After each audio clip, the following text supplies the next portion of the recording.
इस वीडियो में हम लोग बात करने वाले हैं कि भाई इनकम एंड एक्सपेंडिचर अकाउंट और रिसिप्ट्स एंड पेमेंट अकाउंट किस तरीके से बनता है। देखिए, पहले ही हम लोग जानते हैं कि भाई जो रिसिप्ट्स एंड पेमेंट अकाउंट होता है वो कैश बेसिस पे बनता है। कैश बेसिस का मतलब होता है कि भाई कितना कैश आया है। अब ये जरूरी नहीं है कि जो कैश आया हो वो इस साल से रिलेटेड हो, अगले साल से रिलेटेड हो या उससे अगले साल से रिलेटेड है। इसका मतलब रिसिप्ट्स एंड पेमेंट अकाउंट में हमें ये देखना है कि भाई कितना कैश हमारे पास आया है। और रिसिप्ट्स एंड पेमेंट अकाउंट में हमें इस बात का भी ध्यान रखना है कि ये कैश बेसिस पे बनेगा। इसमें कैश और बैंक से रिलेटेड ट्रांजैक्शन दोनों ही रिकॉर्ड की जाएंगी, चाहे वो रेवेन्यू नेचर की हो चाहे वो कैपिटल नेचर की हो। लेकिन जब हम इनकम एंड एक्सपेंडिचर अकाउंट बनाएंगे तो हमें इस बात का ध्यान रखना है कि income and expenditure account accrual basis पर बनता है। एक्रूअल बेसिस का मतलब केवल वही ट्रांजैक्शन जो ट्रांजैक्शन करंट ईयर से रिलेटेड है, बस वो ही ट्रांजैक्शन इसमें रिकॉर्ड की जाएंगी, चाहे वो इस साल रिसीव की गई हो, नहीं रिसीव की गई हो, चाहे उनकी पेमेंट इस साल की गई हो, नहीं पे की गई हो। ये सारी की सारी बातें हमें इसमें ध्यान रखनी है।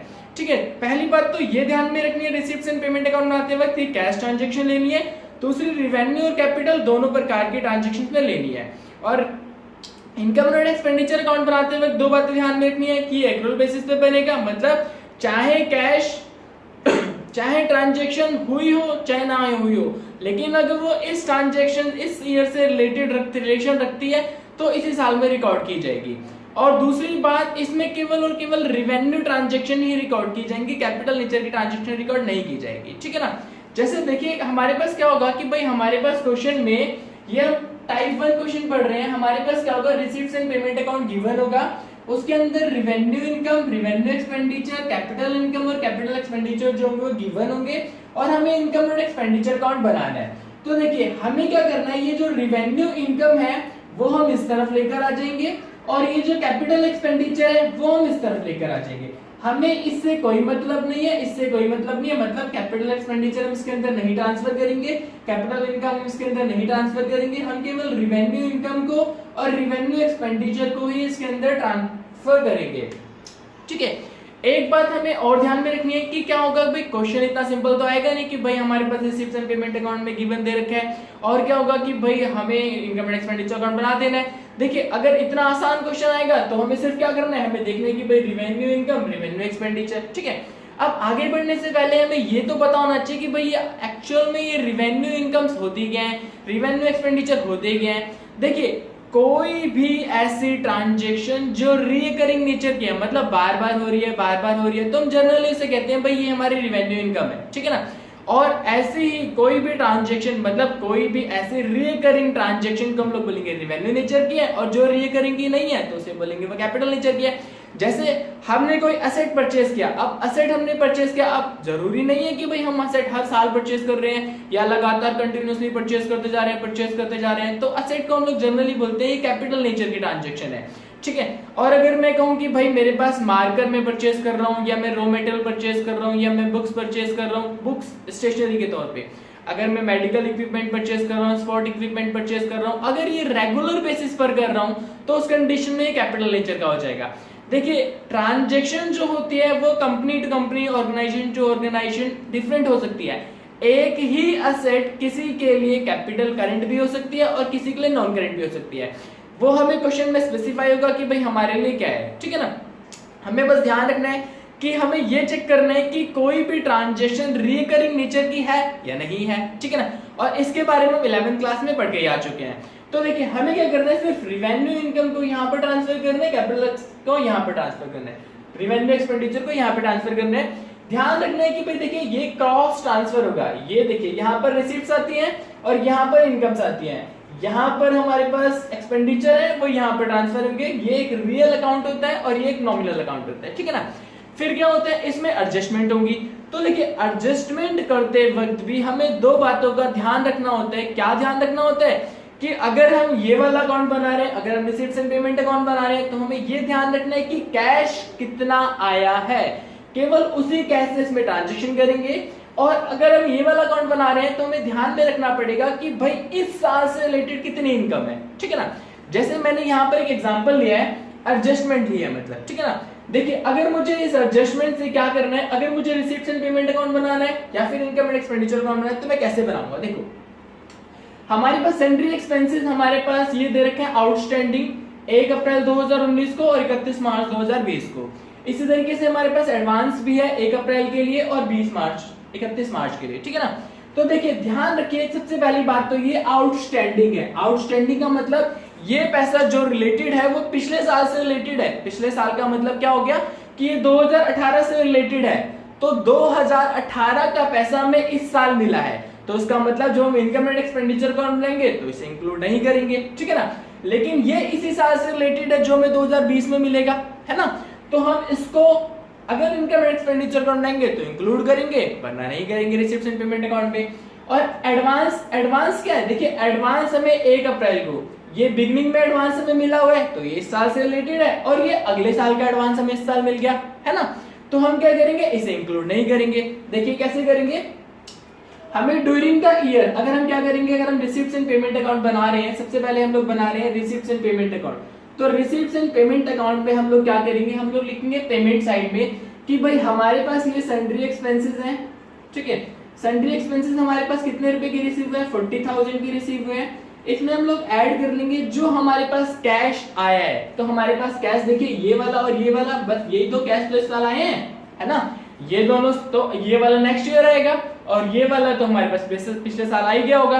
तो हम क्या करेंगे, इसमें ऐड करेंगे क्या, आउटस्टैंडिंग एट बिगिनिंग, और इसमें ऐड क्या करेंगे, एडवांस एट एंड, ठीक है ना।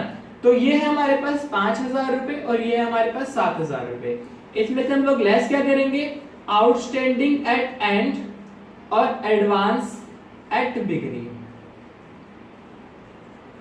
तो हमारे पास आउटस्टैंडिंग एट एंड एडवांस ये हमारे पास 9,000 रुपए और ये हमारे पास 7,000 रुपए, तो टोटल हम लोग क्या करेंगे 8,000 है, सॉरी, तो ये हमारे पास 8,000 रुपए है। तो हम लोग क्या करेंगे भाई, हम लोग यहाँ पर ये ऐड कर लेंगे, तो ये हमारे पास हो जाएगा कितना, 12,000 रुपए में ऐड करना है और 17,000 रुपए माइनस कर देना है, तो टोटल आंसर जो आ जाएगा हमारे पास 35,000 आ जाएगा। देखिए 5,000 का इफेक्ट आएगा ना, तो 5,000 इसमें से माइनस कर दिया, तो हमारे पास जो आंसर आएगा वो 35,000 आ जाएगा।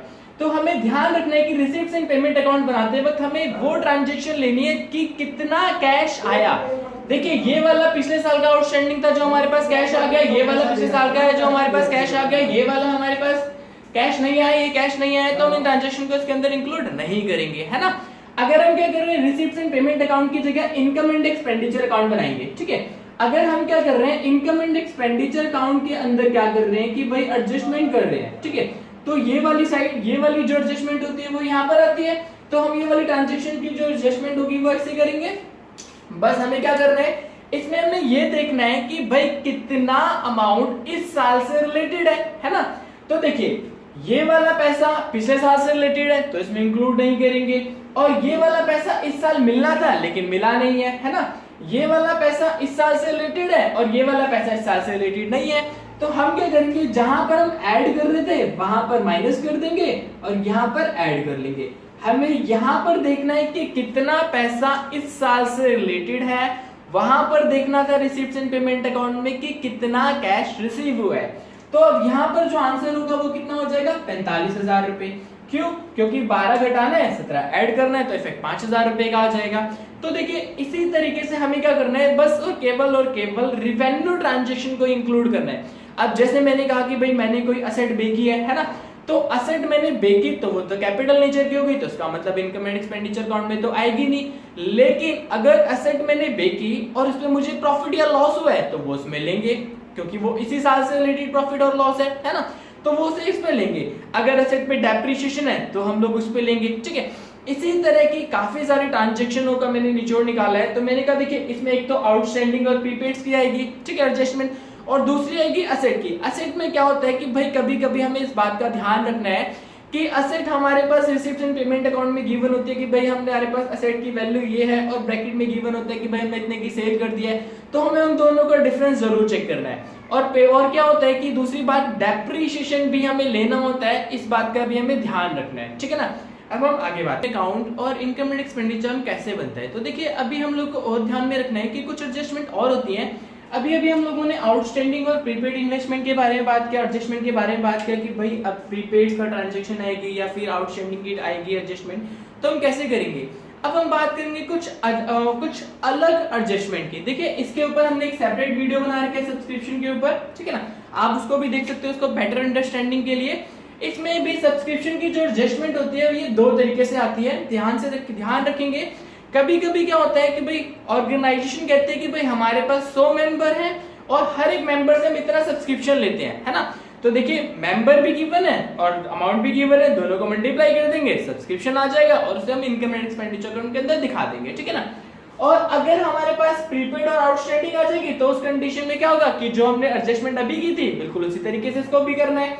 डोनेशन और फंड में हमें ध्यान रखना है अगर वो स्पेसिफिक है तो वो कभी भी इनकम एंड एक्सपेंडिचर अकाउंट में नहीं आएगा, ठीक है ना, वो रिसीप्ट्स एंड पेमेंट अकाउंट में जाएगा और बैलेंस शीट में जाएगा लायबिलिटी साइड में। अगर वो जनरल है तो वो कहां चला जाएगा, तो वो चला जाएगा इनकम एंड एक्सपेंडिचर अकाउंट में। इसी तरीके स्पेसिफिक है तो वो इनकम एंड एक्सपेंडिचर में नहीं आएगा, जनरल है लेगेसी तो वो रिसीप्ट्स एंड पेमेंट अकाउंट में आएगी। अगर देखिए सबसे इंपॉर्टेंट क्या होता है कि हमें इंटरेस्ट ऑन लोन या फिर इन्वेस्टमेंट या फिर प्रीमियम की हमें एक डेट गिवन होती है कि भाई हमने क्या किया है कि लोन इतनी तारीख को किया है या फिर हमने क्या किया इंटरेस्ट जो है इतनी तारीख को, मतलब लोन हमने इतनी तारीख को लिया है, ठीक है। और हमें क्या होता है कि भैया लोन हमें इतनी तारीख को देना है, हमने इन्वेस्टमेंट इतनी तारीख को किया है। तो ये जो डेट गिवन होती है ये बेसिकली इंटरेस्ट कैलकुलेट करने के लिए गिवन होती है। तो हम देखेंगे कि भाई हमने लोन कितनी तारीख को लिया है तो वहां से हम लोग क्या करेंगे इंटरेस्ट को कैलकुलेट करेंगे और देखेंगे कि भाई इंटरेस्ट इतना बन रहा है। हमने कहा कि भाई मैं मान के बताता हूँ, मैंने कहा भाई इंटरेस्ट 10,000 रुपए बन रहा है जिसमें से 5 हम पहले दे चुके हैं, तो उसका मतलब क्या है कि 5 और देने हैं हमें। जो अमाउंट निकल कर आएगा वास्तव में हमें वो ही देना होता है ना। तो वो वाला अमाउंट हम लोग ले लेंगे और जितना भी डिफरेंस होगा वो आउटस्टैंडिंग करके दिखा देंगे। और क्या होता है अगर हमारे पास किसी तरह का डेप्रिसिएशन, लॉस और profit on sale of asset, ये सारी की सारी जो चीजें होती हैं वो भी हमारे इनकम एंड एक्सपेंडिचर अकाउंट के अंदर ही आती हैं, ठीक है ना। हमें इस बात का ध्यान रखना है। अब बात आती है बैलेंस शीट में एडजस्टमेंट की, ठीक है। बैलेंस शीट में एडजस्टमेंट देखिए यहाँ पर दो तरह की बैलेंस शीट बनेगी। एक बनेगी ओपनिंग बैलेंस शीट कि ये ओपनिंग बैलेंस शीट इसलिए बनती है ताकि हम लोग जनरल फंड जिसे हम कैपिटल फंड बोलते हैं वो निकाल सके। ये कैपिटल फंड जो होगा ये बैलेंसिंग फिगर निकल कर आता है यहाँ पर, ठीक है। यहाँ पर हमारे पास एसेट गिवन होंगी और हमें ध्यान रखना है कि रिसीप्ट्स एंड पेमेंट अकाउंट हमेशा ओपनिंग कैश से स्टार्ट होता है और ओपनिंग कैश या बैंक पर खत्म होता है, ठीक है। तो हमारे पास यहाँ पर जो रिसीप्ट्स एंड पेमेंट अकाउंट में हमारे पास कैश गिवन होगा, हमें वो लेना नहीं भूलना है। कई बार हम लोगों से गलती हो जाती है, हम रिसीप्ट्स एंड पेमेंट अकाउंट के अंदर जो कैश गिवन होता है वो लेना भूल जाते हैं। तो यहाँ पर अगर हमारे पास कोई लायबिलिटी गिवन है तो हम ले लेंगे वरना नहीं लेंगे। यहाँ पर हमारे पास ये बैलेंसिंग फिगर आ जाएगा, ठीक है। इसके बाद हमारे पास यहाँ पर क्लोजिंग बैलेंस शीट बनती है। अधिकतर जो एडजस्टमेंट होती है वो इसी के अंदर ही की जाती है, ठीक है। तो क्लोजिंग बैलेंस शीट के अंदर क्या क्या होता है उस बात को हम लोग को ध्यान में रखना है। देखिए अगर हमारे पास कोई भी इनकम आउटस्टैंडिंग है, इनकम का मतलब पैसा मिलना था लेकिन मिला नहीं है, वो अगर आउटस्टैंडिंग है तो हमारे लिए असेट है। इसका मतलब अगर मेरे पास सब्सक्रिप्शन आउटस्टैंडिंग है ना, अगर मेरे पास क्या है कि भाई सब्सक्रिप्शन आउटस्टैंडिंग है, जो मुझे मिलना था वो नहीं मिला है, वो मैं असेट साइड में लिखूंगा। मैं कहूंगा कि भाई हमारे पास आउटस्टैंडिंग सब्सक्रिप्शन है ये, ठीक है, वो भी करंट ईयर का। अगर मैंने एडवांस ले रखा है तो एडवांस सब्सक्रिप्शन हमारे पास यहाँ पर आ जाएगा एट एंड में, जो मैंने ले रखा है वो भी किसकी, करंट ईयर की, ठीक है। इसी तरीके से अगर मेरे पास कोई एक्सपेंस आउटस्टैंडिंग है, मतलब मुझे देना था लेकिन मैंने दिया नहीं है, अगर मेरे पास एक्सपेंस आउटस्टैंडिंग है तो मैं क्या करूंगा, वो मेरे लिए लायबिलिटी है तो यहाँ पर मैं एक्सपेंस जो भी आउटस्टैंडिंग होंगे वो यहाँ पर लिख दूंगा। और मेरे पास प्रीपेड एक्सपेंसेस हैं तो मैं यहाँ पे प्रीपेड एक्सपेंसेस लिख दूंगा, ठीक है ना। बाकी हम सब जी जानते हैं कि यहाँ पर एसेट जो होता है वो यहाँ पर आता है और लायबिलिटीज की जो भी ट्रांजैक्शन होती है वो यहाँ पर आती है। अब हमें एक बात का ध्यान और रखना है, हमें एक बात का ध्यान रखना है कि कैपिटल फंड के अंदर हम जो भी हमारे पास सरप्लस और डेफिसिट आएगा वो हमें इसमें लेना है, ठीक है ना, ऐड करना है या लेस करना है। सरप्लस क्या होता है, सरप्लस है तो बेसिकली प्रॉफिट ही, लेकिन यहाँ पर क्योंकि ये नॉन प्रॉफिट ऑर्गेनाइजेशन है, यहाँ पर हम प्रॉफिट तो बोल ही नहीं सकते क्योंकि कंपनी ने पहले ही कह दिया कि भाई हम लोग प्रॉफिट मोटिव तो काम ही नहीं कर रहे हैं, हम लोग तो प्रमोशन के लिए काम कर रहे हैं, है ना। तो यहाँ पर क्या होता है, वर्ड जो यूज किया जाता है वो सरप्लस यूज किया जाता है अगर हमारी इनकम हमारे एक्सपेंसेस से ज्यादा है, और अगर एक्सपेंसेस ज्यादा है इनकम से तो हम लोग डेफिसिट वर्ड का यूज करते हैं। बिल्कुल जो हम लोगों ने फाइनल अकाउंट में 11th क्लास में किया था, बिल्कुल वही करना है। प्रॉफिट मतलब सरप्लस है तो ऐड करना है कैपिटल फंड में, अगर हमारे पास डेफिसिट है मतलब कि लॉस है तो हम लोग को माइनस कर देना है, और हमारे पास क्या होगा कि ये दोनों ट्रांजैक्शन जो होंगी वो इसके बराबर आएंगी, ठीक है ना। इस बात का हमें ध्यान रखना है, ठीक है। हमें एक बात ध्यान रखनी है, स्पेसिफिक जितनी भी हमारे पास जैसे कि डोनेशन हो गया, फंड हो गया, हम उसको लायबिलिटी में ट्रीट करेंगे। फंड के ऊपर भी हमने एक सेपरेट वीडियो बना रखा है। फंड से रिलेटेड जितने भी एक्सपेंसेस होंगे, इनकम होंगे, वो सारी की सारी भी लायबिलिटी के अंदर ही ट्रीटमेंट किया जाएगा उसके अंदर, है ना। और एक बात का ध्यान रखना है, अगर फंड कम है एक्सपेंसेस ज्यादा है तो उस कंडीशन में क्या होगा, वो हम इनकम एंड एक्सपेंडिचर अकाउंट के अंदर ले जाएंगे। देखिए क्वेश्चन करने से अच्छा है पहले हम लोग इस कॉन्सेप्ट को समझे कि इसके अंदर करना क्या होता है, ठीक है ना। Thank you.